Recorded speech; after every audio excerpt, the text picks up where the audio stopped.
Binêra neja pêvajoya nû ya çareseriya pirsgirêka Kurd li Tirkiye dikeve qonaxeke din, qonaxeke krîtîk e.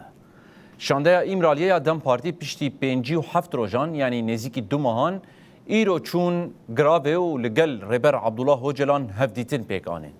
Li ser maseyê qanûna çarçoveyê heye. Ew qanûna ku ji destpêka pêvajoyê de behsa wê tê kirin û gerek di parlamentoyê de were pesendkirin.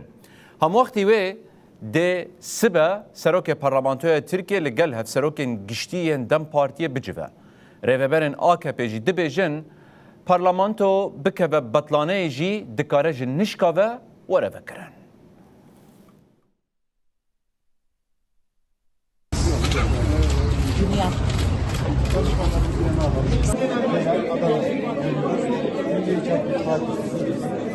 Li nava koridorên parlamentoya Tirkiye û bajaran pêvajoya siyasî bi dengeke xurt tê nîqaşkirin.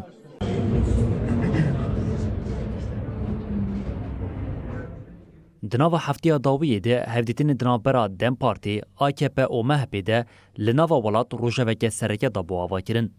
Ev trafîka bilezya di navbera Amed û Enqereyê de êdî derbasî İmraliyê jî bû. Niha çavê her kesî li peyama Rêber Apo ya ji girava İmralî derbikeve ye. Wextekê ku çav li hevdîtina 23 tîrmehî ya li İmraliyê pêk were bû, piştî 57 rojan îro şandeya İmraliya Dem Partî serdana giravê kir. Endamên şandeya İmraliyê ya Dem Partiyê Pervîn Buldan, Mithat Sancar û Özgür Faik Erol ji bo civîna bi Rêber Abdullah Öcalan re saetên nîvro berê xwedan giravê. Li gorî agahiya ku hatine belavkirin, mijara serekiya vê civînê qanûna çarçoveyê ye. Di civîna herî dawiya şandeya li gel Rêber Abdullah Öcalan de nîqaş li ser çarçoveya qanûnî ya pêvajoyê hat bûkirin. Dem Parti'nin eş genel başkanlarına çok teşekkür ediyorum bu sürece verdikleri destek dolayısıyla. Di heman demê de li Enqereyê jî tevgera siyasî zêde bûye.